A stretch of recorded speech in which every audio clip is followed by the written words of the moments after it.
So you got an offer on your house. What the heck happens next? We'll cover that today on Frequently Asked Friday.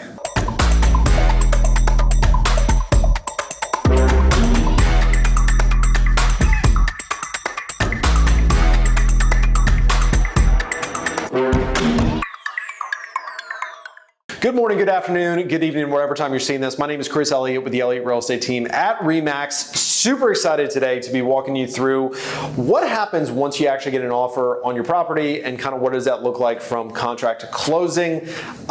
If you would like, subscribe, do all that stuff for the algorithm. We appreciate it. All right, so I'm just gonna walk you through this.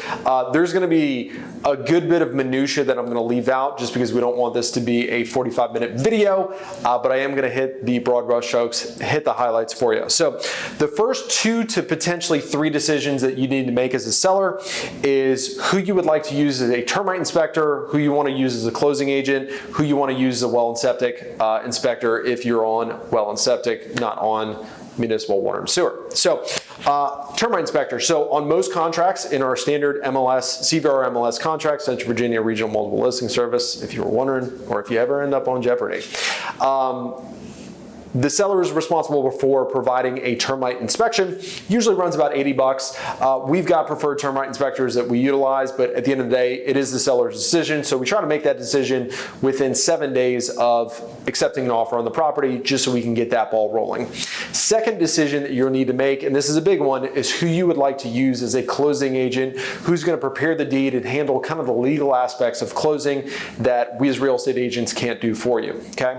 So in the state of Virginia, you can either use an attorney or a settlement/title company. We usually prefer attorneys versus title companies. That's a whole different video, but that's your decision. Once again, to all of our clients, we provide preferred vendors, but you got to make that decision. Once you make that decision on who you want to work with they're going to email you out some forms that you need to fill out. Hey, give us your property address, your social security number, your loan details if you got an outstanding mortgage on your property, and basically just get all your info so they can get their process started in preparing the deed and kind of everything they do in the background. So that's that. And then last but not least, if you're on well and septic, our standard contract dictates that the seller is typically responsible for doing a well water test, meaning that make sure there's not an above a certain percentage of bacteria in your well water, and then also a septic inspection to make sure that your septic is in good order. So that's kind of step number 1. On the buyer end, there's 2 deadlines that a buyer needs to hit generally within the first week of the contract. First, they need to submit their earnest money deposit. So if you've accepted an offer, a component of that offer is going to be the earnest money deposit that a buyer puts down, basically their good faith deposit, or I like to call it their financial skin in the game. Usually that's anywhere from 3 to 7 days that they're responsible for turning that in. And it's the job of your agent to make sure that that buyer puts that money into the deal, because if they don't submit that and submit it within time, you as a seller actually have the option in our contract to terminate the contract on them. Consult an attorney before you do that. I'm not one, nor do I play one on TV. But you're gonna have that option. You wanna make sure that they're hitting that deadline. The second deadline that a buyer has to hit is within the first 7 days of their offer being accepted in our contract. They need to make formal loan application. So basically until that point, they can decide on which lender that they want to work with. But within that 7 days, they have to lock in with the lender. If they're getting a loan, make loan application, kind of get the ball rolling so that the lender has enough time to hit the closing date. And once again, if they don't do that on time, you as the seller have the option to terminate on them. So that's that. So the next big one, and this is one that I think makes a lot of people nervous, is the home inspection. Now, I will say we're shooting this video March of 2022. We're not seeing a lot of home inspections on properties. At some point in the future that will change though. Home inspections will come back, and that's kind of the historic norm. The buyer has the opportunity to inspect the property.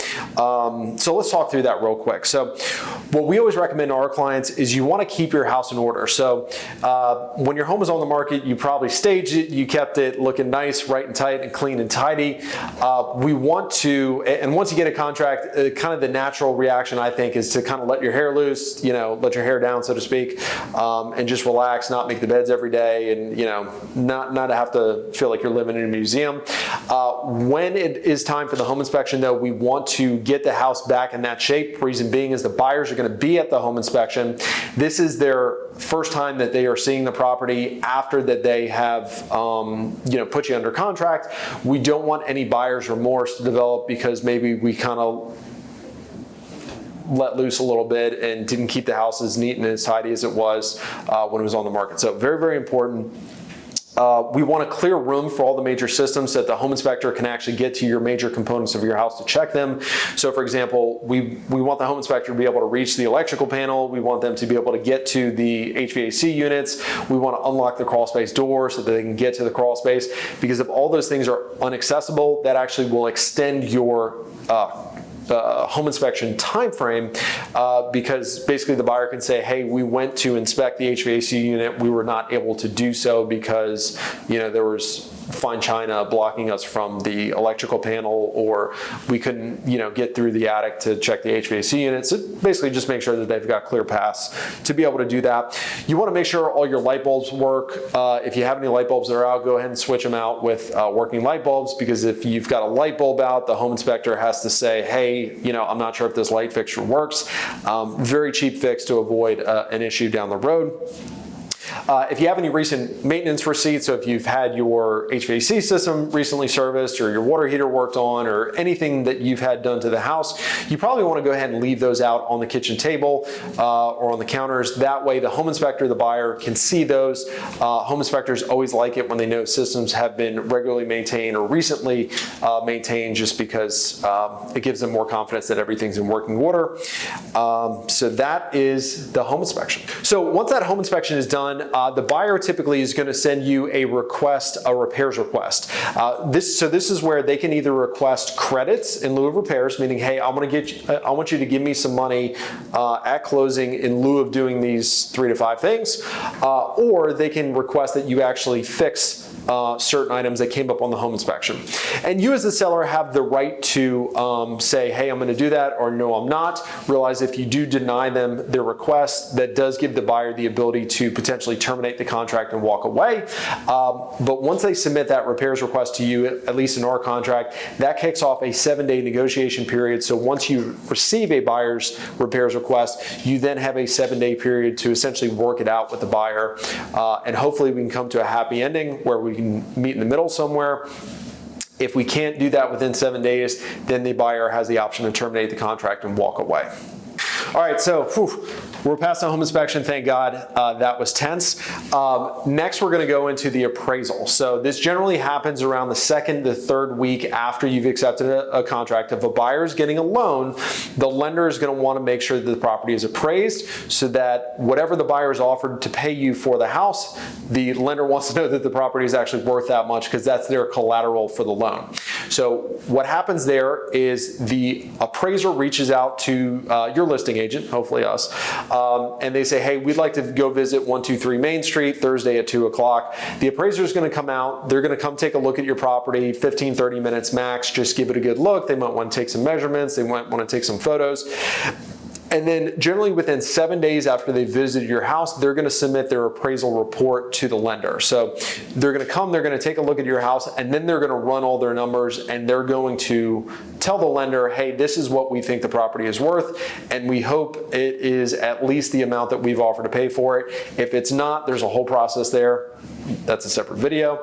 But hopefully, in most cases, we're able to get the property appraised for the purchase price, and we get to move on towards closing. Now, once we get past the home inspection and we get past the appraisal, we're in what we call the safe zone, meaning that 90% of the deal is done once you've gotten past the home inspection, once you've got past the appraisal. More than likely, if we're gonna run into an issues, if a deal's gonna fall apart, if it's gonna get sticky, if it's gonna get hairy, that's gonna happen on either of those 2 contingencies. Once you have those 2 knocked out, anything can go wrong still. The buyer could lose their job, they can get hit by a bus, the house can get burned down to the ground, but you are 90% in the clear, so to speak, once you get past those two contingencies. So once we're past those, usually about a week, 3 days to a week before closing, your closing agent, your attorney or your title company is going to call you to come into their office and actually sign off on the deed. Now, this is actually your portion of closing. So in our area in Central Virginia, thankfully, buyers and sellers have separate closings, meaning they are not together in the same room. This is awesome because that can be a very tense moment depending on how rough the transaction was. But you as the seller are going to go off, sign off on the deed, and that's your portion. You are pretty much done with paperwork at that point. From there, it is your responsibility to vacate the property prior to closing. Right before closing, usually the day before, the day of, the buyer has the opportunity to do the final walkthrough of the property. Typically, they like to do that once you've vacated the property. So, usually you're getting out of the property at least by sundown the day before closing.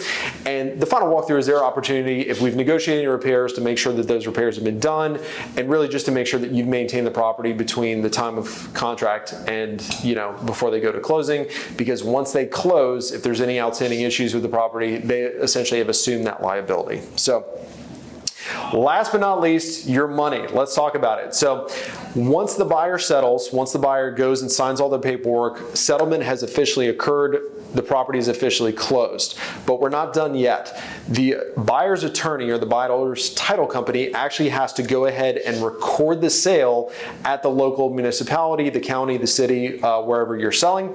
And once that sale is then recorded at the municipal courthouse, they are able to then release your funds. So it's typically about 2 to 3 days after the buyer settles that you're going to get your proceeds. You can either have that money wired to your account, you can pick up a check, you can have them send you Bitcoin, wouldn't recommend that, but that's when you get your money. So that was soup to nuts. Contract to closing. Once again, there's a lot of minutia. There's a lot we left out, so this wasn't a 3-hour saga of a video, but I hope you found that informative. If you have any questions, concerns that we didn't address, feel free to comment below, shoot me a DM. Thanks for tuning in. Look forward to seeing you next month.